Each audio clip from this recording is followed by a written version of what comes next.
The following podcast is brought to you by the Johners Podcasting Network, found exclusively at WrestlingWithJohners.com.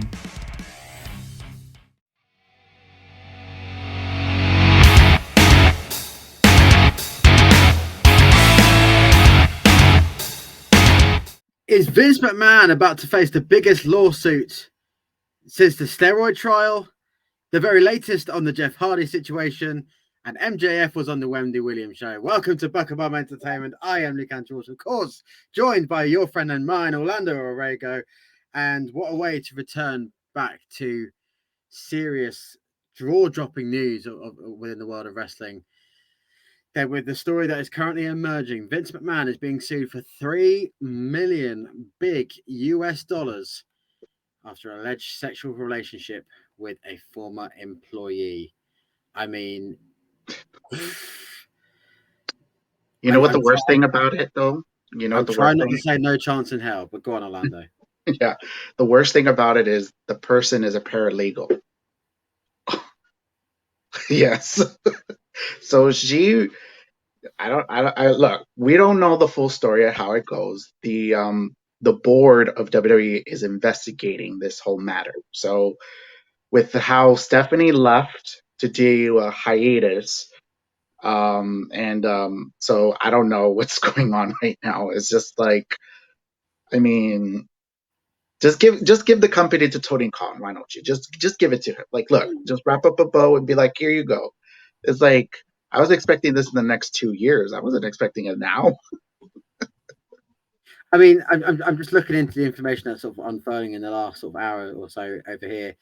The settlement was signed in January this year, preventing the former employee from speaking about her relationship with McMahon and from disparaging him. According to the Wall Street Journal, board members found out about the settlement through a series of anonymous emails from an individual who claimed to be a friend of the former employee. The first email of which was received on the 30th of March. Bear in mind that was before WrestleMania. That McMahon initially hired the woman as a paralegal in 2019 over a salary of $100,000. Her salary then increased to $200,000 when she began a sexual relationship with McMahon.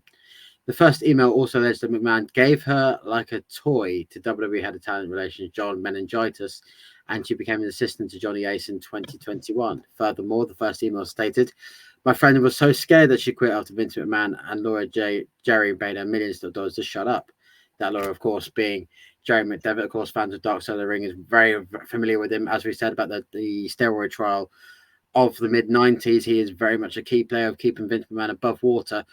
McMahon's long-time attorney is he negotiated a deal. A copy of the $3 million settlement was received by WWE directors on the 12th of June, so only a few days ago, and the non-disclosure agreement revealed a $1 million upfront payment was to be made to the former employee, the remaining $2 million over 5 years. I mean, in my day-to-day work of journalism and understanding about non-disclosures and super injunctions, I mean, that's a lot to take in, but it's also Vincent Kennedy McMahon. I mean, this does not work. This is a very deep shoot. Pretty much. I mean, it's just like a lot of people are commenting about this, and it's like a lot of people are not surprised. A lot of people are more surprised that like Nick Khan is getting so much power now. And after this, I don't know how much more power he's going to get. Like, I mean, I'm saying that the line to the throne is very, very much thinned out now that Triple H is no longer within the company. I mean, Stephanie has stepped away. Shane has stepped away from the company. Like, it would be like Prince William and Prince Harry both saying, "Now we don't want to be a part of the monarchy anymore," and it just funnels down to like a servant who was just hanging around in the right place at the right time.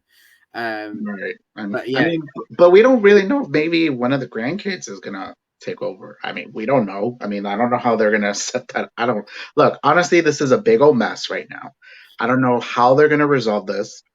If there's gonna be more information coming out of this, this is just bad PR of all counts right now. It's just really bad right now. So, I mean, people are not surprised because it's Vince, so. But it's gonna just look bad on WWE and all its wrestlers, and then everybody's making memes and stuff of what's going on. Some of the memes are funny though. Yeah. A WWE spokesman told the Wall Street Journal that the company is cooperating fully with the inquiry that is an investigation team being taken place by the board's outside counsel, Simpson, Thatcher and Bartlett LLP. And there's also, again, that investigation is being headed by Nick Khan. He's also taking the allegations seriously and being dealt with appropriately. Jerry McDevitt said that the former employee had made no claims of harassment against McMahon. He also said WWE did not pay any monies to the former employee when she left. Yes, yeah, it's just a very difficult thing to do. And obviously, McDevitt, I mean, we talk about the biggest Vince McMahon's closest allies over the years. One of them being The Undertaker in some regards, and the other one being Jerry McDevitt in the way that he has kept the company alive. And obviously, with the steroid trial, they could have completely changed the landscape of the Monday Night War and the Attitude Era and everything that sort of preceded since then. Could he do it again? This is going to be a huge main event that none of us really expected. Mm-hmm. And we don't even know how long this is going to take. I mean, like, we don't know how this, it's just a bad precedent. And also, what's going to happen with John Laurinaitis? He came back to the company and then he started releasing all these talent, and like now, this little scandal that's happening, this is not looking good for the Bellas. I mean, especially like because Johnny Ace is married to their mom, so. Oof.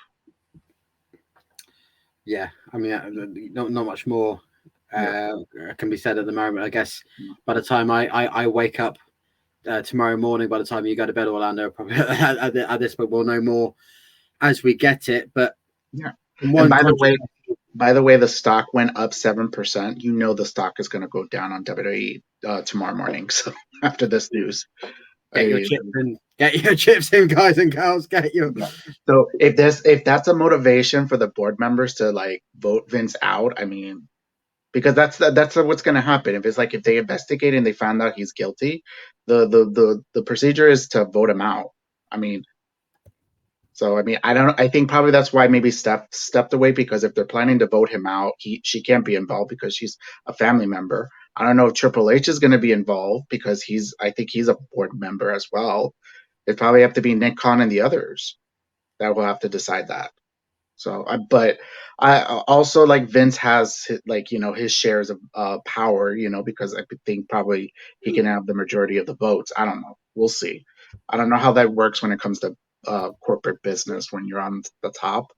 I don't know how that works.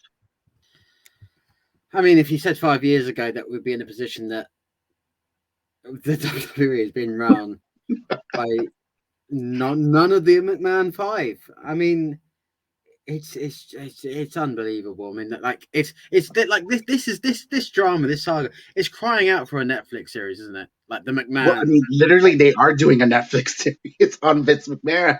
No, but like not just a biopic on him, but like the whole like drama within the family and. Oh yeah, I know. Like maybe a reality show or something. Oh my god! But Disney, NBC Universal, can you maybe buy up WWE? Oh, you bring up a good point. Comcast will be watching this very closely. Fox will be watching this very closely. Of course.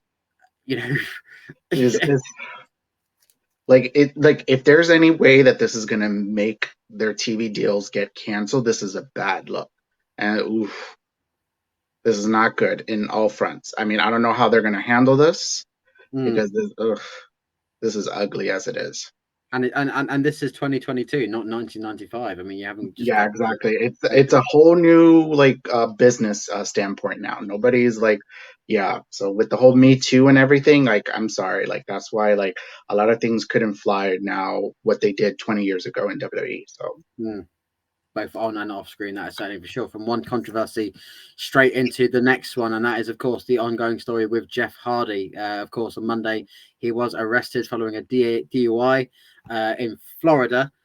More has sort of unfolded about the timeline of events that has taken place. So Sunday evening, he was with Matt at a concert in Florida, and him and, of course, his wife, Rebby Hardy, took him back to his hotel room, and they flew back to North Carolina the next morning. It was about 10:30 as the footage has been released. It shows Hardy has been was pulled to one side. Concerns was being made about the way he was driving, and he could not respond to any of the sobriety tests that he was taking, and he was booked in for the third time in 10 years for, again, driving when suspended and being able to be allowed on the road, really. And I saw an interesting point on this, is that this, if nothing else, highlights a bigger picture and a bigger issue within the United States, that somebody like Jeff Hardy can be allowed to keep hold of his license when he's been suspended so many times and under certain restrictions, can go into any rental car lot in the United States and still pick up a call and carry on like nothing has happened. Of course, you may argue, well, okay, but there's ways and means within the US system, and obviously he had restrictions, including a device which he had to take a breathalyzer before the start of the ignition. I mean, and I think that's a great idea, but Orlando, you'll have to educate me. How is this going on in the United States? There has to be more regulation, surely. Well, I'm sorry to say this, it's his celebrity, because everybody knows who Jeff Hardy is. Like, he's been a wrestler for 25 years now. So everybody knows who Jeff Hardy is. So of course, there's probably going to be like a fan that works at the rent-a-car place and maybe just gave him a pass or something, or things like that. The problem is, now that he got caught, in where he got caught from, there is a maximum of 5 years. So there could be jail time involving with this, because it's not only like with the breathalyzer, but it's also driving with a suspended license, and that takes a lot of weight. So I don't know what's going to happen with Jeff. I mean, right now, like, I know AEW suspended him, but man, it's just, I thought he was like doing so well. Now that what happened with his run in WWE, he was getting like a rejuvenation in AEW. This is so bad.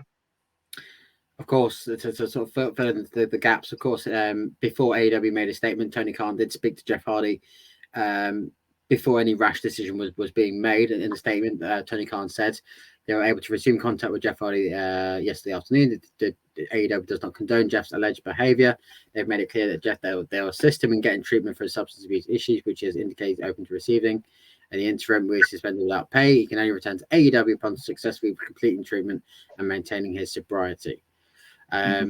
Which I think is a wise move from Tony Khan. But on the other hand, of course, he said that about Jimmy Havoc when he was pulled up in 2020 about his speaking out issues, and then proceeded to fire him after that. So it's concerning.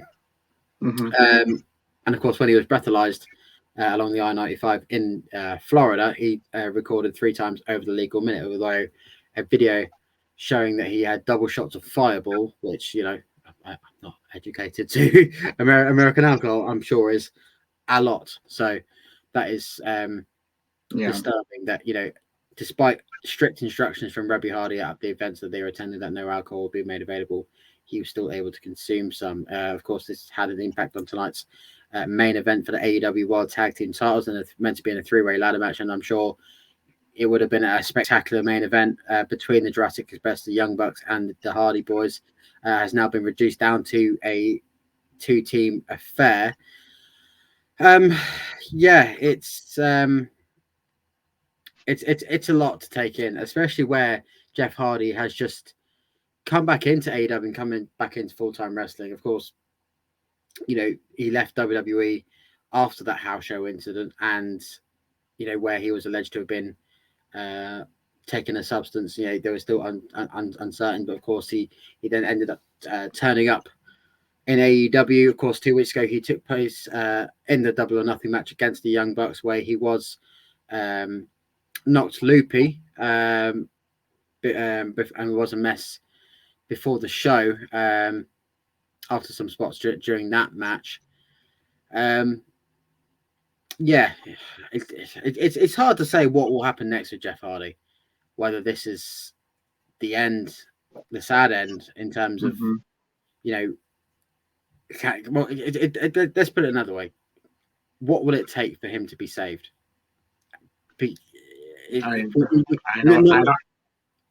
Neither of us want another Scott Hall situation, I think, on our hands. I think that's the last we want. Exactly. I mean, but the thing is just that um they thought like because Matt I think first and foremost, I think we should not make this a WWE versus AEW type of situation because Oh, look, absolutely not. Absolutely yeah, not. this man had a problem. Like he has an addiction. He's done like, and he relapsed. So Mm, that's where the concern needs to be about him. mm, So what happened was is just that the story is just that everything was fine. He did not have a drink at the convention that they were at. It was towards the night after they left each other in the hotel rooms, and then the incident happened during the day. Now it was not at night. That's the bigger thing. It was happening during the day when there was traffic. So it's a mm, good thing that he didn't crash to nobody. There was nobody got injured or killed, because it would have been a lot worse situation right now. mm. So right now I'm just hoping that Jeff Hardy gets some help. Hopefully he gets hopefully he's cleared again, and I'm sorry to say this, but he should just have one more match in AEW and just retire. Because right now, I'm thinking that the bumps and everything is affecting him. And I'm thinking that he needs probably some more medical treatment to help out with his pain as well as Mm. his sobriety, you know?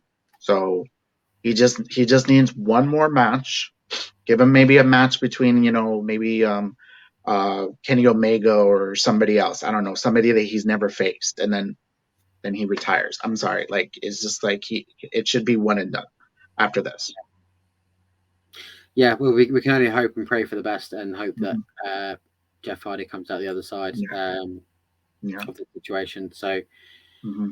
um, let's move on. Let's start talking about some positive wrestling news, shall we? And talk about the silly stuff that we used to. And first on that note is that the Japanese Parliament have passed new legislation that will make online insults punishable by imprisonment in response to the death of Hanna Kimura from last year. The That's a good nation's penal start. code has been amended, and convicted offenders will be jailed up to a year or fined up to 300,000 yen. And that charge will take place this summer. I think that's a very positive start to Hmm. tackle cyberbullying and target, took the life of a very promising young wrestler. Um, and, it's just, it should start send shockwaves around the world that this is what measures that needs to take place. Exactly, because like, I mean, online bullying is a big thing, and it's just like it should be like it should be stopped. Like, I'm happy that they did something. It's a start, but unfortunately, it's one side of the country, one side of the world that's doing it. Unfortunately, Mm, here in the United States, they are going to go with the whole free speech type of BS, which is ridiculous. But I mean, with what's his name, who owns Tesla, he reopened Twitter and decided Elon to Musk. still, yeah, Elon Musk deciding to have that, I mean, Twitter is just I hate Twitter sometimes. Um, but it's just like it's just unfortunate that it's just like we're still living in an age where people can still be mean and nasty, like, online, and it's just like it needs to stop. Honestly, it needs to stop. For sure. For sure, of course. Hannah Kimura took her own life 2 years ago, just at the age of 22.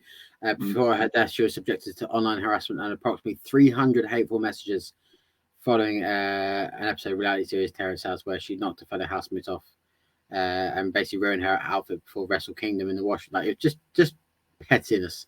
Exactly, Uh, it's such pettiness. Like, oh my god. um, Hannah's mother, Kyoto Kimura, revealed that Hanna told the incident was staged by the producers. Of course, it was. Following the passing of legislation, Kyoto praised the amendment, saying in the press conference, "I want people to know that cyberbullying is a crime, and too right. It very much is. And if you can't, just in a world where you can be anything, be kind. Just, I know Exactly. that sounds very Ellen DeGeneres, but I'm sorry. Just it needs to get out there globally, and let's just be silly. Let's talk about. Exactly. Wrestling is silly. It's supposed to be silly. We're supposed to laugh at it. We're supposed to enjoy it. This is like, come on now. It's not. Don't take it so seriously. Let's talk about the night Eric Bischoff was hostile in the ECW One Night Stand crowd. Let's talk about that story. the owner of WCW in one of the ECW's home territories. Nah, he was going to walk free like the Messiah had come upon us. He recalled on Hmm. his 83 Weeks podcast, he said it was legitimately a little hostile. It was kind of fun walking through that crowd. Of I mean, if you feel course. the heat, that's pretty cool, and I could feel that heat. I think because of the environment, it was a smaller setting. The acoustics were off the charts cool. That might have been some of the most intense that I've felt, even though it was a smaller crowd. It felt real because you were so close to it. Literally, people could have reached out and punched me. They would have had multiple opportunities for that. So that was pretty cool. I got caught up in it. I wanted my role in this show, however big or small, to fulfill the audience's desire. They wanted to see me get my ass kicked, and I couldn't wait to do it. I mean, I like mean, he the was two honest shows, about it. the two Exactly. shows in 2005 and 2006 were just Yeah. iconic because, Yeah. like, and you know, I think we spoke about Vince McMahon earlier, but the biggest mistake that he ever made when restarting ECW was handcuffing Paul Heyman to Of the course. creative that he wanted to do. Of course, December to Dismember happened, and Bobby Lashley ended up being ECW Mhm. champion. Vince McMahon ended up being ECW champion, and so did Ezekiel Jackson. But yeah, it's that you go back and look at that pay per view, and it's too good. It I is know. so good. I actually rewatched the match with what was it? Edge and Mick Foley versus Terry Funk and Tommy Dreamer. The heat, the heat between like for Edge and Mick Foley, and I just love the promo that Mick Foley did before the match. Saying Great like he promo. thanks Stephanie McMahon. He's like, "Long live the alliance," which every ECW fan hated that period of ECW where they were aligned with WCW to take down WWF at the time. But yeah, like I mean, like I'm kudos to him that he was able to tolerate it. I mean, I don't know if I will be able to deal with a hostile type of. I mean, but I knew he like there would be security and somebody to back him up. You know, he was with the wrestlers, the WWE wrestlers, so he would get some protection in a way. But he just wanted to do his little spot and then leave. He didn't want to deal with it anymore. I That was think. the same night Rey Mysterio took on Sabu for the world title. I mean, what a time to be alive! What a time to be. Oh, and he got booed. That was the first time I ever Yeah, heard Rey got booed. I was like, what? Rey Mysterio? Like at the time, like in 2006, I was like, the fuck? yes, absolutely. Meanwhile, let's move on to tonight. If Wednesday night, you know what that means. It is, of course, AEW Dynamite Road Rager. And what a card we've got for you tonight, aside from the tag team ladder match, of course, between the Bucks versus Jungle Boy Luchasaurus. You've got the first qualifier for the All Atlantic Championship title, which, of course, was revealed last week between Ethan Page and Miro. You've got a hair versus hair match. Oh, God, a lot of Vince McMahon themes running in here against Chris Jericho and Ortiz. Dax Harwood against Will Ospreay. God save the King as Ooh. he makes his professional debut I got in chills for that AEW. match. Ooh. Britt Baker versus Tony Storm. A 20-on-1 class action handicap match between Wardlow and plaintiffs. And Tanahashi and Moxley will be face to face ahead of Forbidden Door. What a card for tonight. This should be a You, cracker. you know the fastest match is going to be Wardlow versus those 20 men. He's just going to bulldoze all over those guys and then powerbomb one of them, or he'll probably stack all of them all together and then pin all of them like that. I could see him doing that. I'm excited for Dax to face Will Ospreay. Mm. Lucky bastard. I bet a lot of the guys in the back were just like, damn it, I want to face Will Ospreay. Come on. Who doesn't want to save? I mean, I'm going to make a prediction now. By the time Tony Khan books the UK show, which of course I'll be getting tickets for the minute he says the words come out of his mouth, Uh-huh. Will Ospreay will be a champion in AEW. I can guarantee it. Ooh, okay. Well, He has to push Ospreay. He has to. well, yeah, I mean, yeah, if he signs with AEW, I mean, I don't know if he wants to. I mean, but we shall see. But I'm excited. Dax is probably going to give him a good match. I could feel it, so can't Mm. wait. Also, I think Jericho needs a haircut. Uh, he went, look, he looked good with the short hair. Remember that era where he had the short hair? He didn't look bad like that. So he go back to that. I mean, and again, it's the reinvention of Jericho, so another reinvention. He doesn't need that long hair anymore. So course, 2008, the summer between him and Shawn Michaels, he was at the short hair. And, you know, I've got the bit of the Jericho going on, man. You know, I've got the, you know, it's not a million miles away. And yeah, again, I think I've said on this podcast before, he is so much in the mid card at the moment, trying to push the next talent that, you know, Ortiz getting the win would, I guess, in some circles be a shock, but in other regards, he's been a massive victory in his repertoire. Right. And give Tony a win, please. I mean, look, I love Britt Baker. She's the DMD. She is the face of AEW, but she don't need to be in the title picture. She needs a feud, like a little separate little feud. Like, you know, it was cute that she won the Owen Hart thing, but give her like a feud separate from the title, like, you know, to help the women's division. Like the women do need help, you know? Like give Tony Storm the win so that way, because it will be a fresh match, Tony Storm versus Thunder Rosa. I would love to see that match, you know? Well, I think I've said it before. Like the names that they are bringing in, including Athena, including Ruby Soho, is yet to really get a serious title run, and Tony Storm's another one, and you know the names that they are talking to, and this has just been on the up. I know this has been 3 years too late, and they should have really have done a lot more. Obviously, pandemic to one side with the Joshi wrestlers, but you know otherwise they're finally making the women's division work, and you know, what they've created in Thunder Rosa and Britt Baker is nothing short of extraordinary. And, you know, by adding more names into the mix, it's just going to make it a more competitive market. So good on them. And I think they'll continue to grow. And that's the main thing. Another thing that I sort of brought to my attention, and you'll hardly know, of course, Jericho versus Ortiz, hair versus hair. This is still in the build up to Blood and Guts to come. I think, is it next Wednesday? Is it before or after Forbidden Door?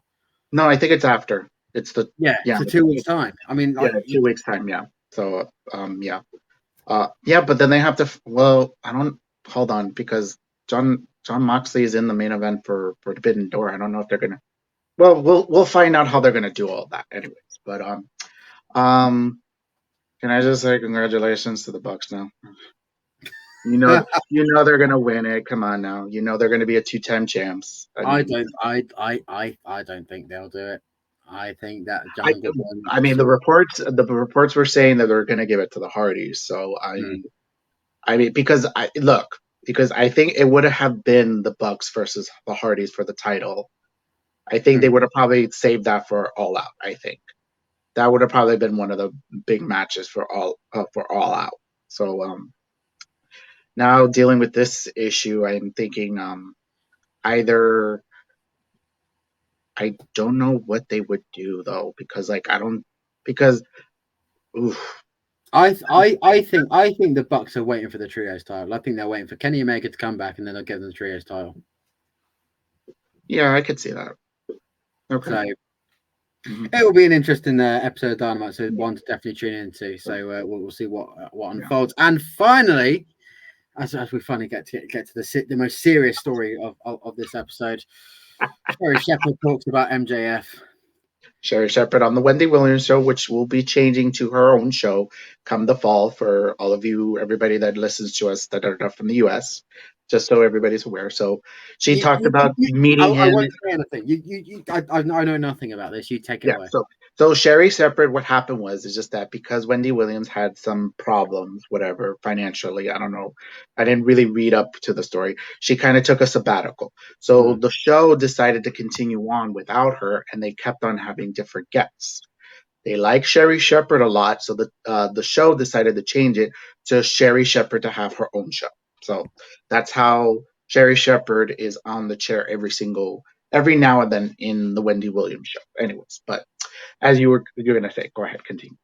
No, it's your story. I know nothing. I still don't know who Sherry Shepherd is. Okay, she's the former co-host of The View. That's a U.S. show that they do talk like women's stuff and politics. Anyways, Sherry Shepherd is a successful actress, comedian, host, and she does a lot of radio and a lot of podcasts and stuff. So, anyways, Sherry Shepherd had an encounter with MJF in the Atlantic airport, where she said that he was rude to her, which I think he was still staying in character, and he knew for a fact that if he was rude to her, that he would be talked about, which she did talk about him, where she brought up about the whole Rosie O'Donnell, where he was a kid, and then she showed his picture off to the fans and stuff, and then she was like ready to, slap him. And let's not forget that Sherry Shepherd was in the corner of MVP several years ago. Like, and she slapped what was it, Jack Swagger, I think it was, or Dolph Ziggler. I forgot who it was that he was feuded with. But yeah. Like you could find it on YouTube, just type in Sherry Shepherd, WWE, you'll see her. She was like in the corner of MVP, so What I love most about American media, and it's is one of very few things, is that they get wrestling. They get it. They get the whole premise. They get the character, and they get the how to put it over. When they come over here and they're on British media, they're like, oh, it's this big event. Oh, it's this. Oh, look how strong they are. Oh, I wonder what they had for breakfast. Like like I get so frustrated about the daytime interviews that they do. And I put one in our group chat when Joe Swash, he's from Essex. He's a London boy, isn't it? He's like the most apples and pears sort of stereotype you could find, and he was put next to Roman Reigns, right? And bear in mind, and then that same week he interviewed Batista and him. And he's not asking the big questions like how was it to beat the Undertaker at WrestleMania? How was it to finally be the Universal Champion, which he had with him? It was like, oh, I wonder what you've had for breakfast. You must be really strong. I want to take you on, governor. Like I died inside. I mean, I've spoken to many a British wrestling journalist, and you can understand the PR view, and they want to appeal to a family audience, but just do a serious interview. Well, because we do it seriously here. You guys you guys have what you may call it. I think it's just like you like play fighting or you like to fight. Like I have yet to see a British show or a newscast where you guys don't fight. I mean, to be fair, yesterday morning, Tyson Fury, of course, the undisputed lineal heavyweight champion of the world, was calling out Dwayne for $500 million. So Look, he's ready to fight. He knows he's ready. He's ready for that big check. Look, he's coming in September. You just know you think so? You think so?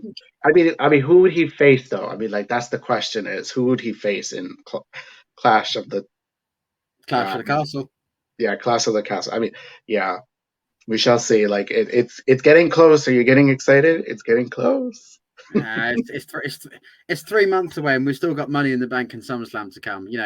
There's still a lot of wrestling to go. But we've got Slammiversary this weekend. I don't know how we've gone the whole show and not talked about it. I mean, I know, but it's just like the advertising for it. It's not good. I mean, like, look, I'm excited for the X Division match, the Ultimate X match. Those, oh my God, they're gonna steal the show. Oh my God, with they have Jack Evans coming to Impact, which I'm happy that he's getting a new job. So they got Alex Zane, that he was a former I forgot what was his name in NXT, but yeah, he's amazing. Trent, Trey Miguel, Speedballs, of course the champ, now Bullet Club member Ace Austin. It's going to be an amazing match. I could just see that. The women are making history. The Knockouts, Queen of the Mountain is going to happen. I'm excited for them to have that. Hopefully, fingers crossed for new champ Mia Yim. Give her the belt, you coward. it's 20 years since NWA TNA first appeared, and 20 years on, you're giving the women's division the Queen of the Mountain match. Of course. The match that you have to go through a penalty box and pin 5 people and do the hokey cokey and then no, you only have to pin one person. I believe it is. I don't think it's the premise. I mean, like, yeah, I get what you mean. Yes, I get what you mean. But yes, they'll explain it. I think they'll probably explain it tomorrow for the tomorrow night's episode.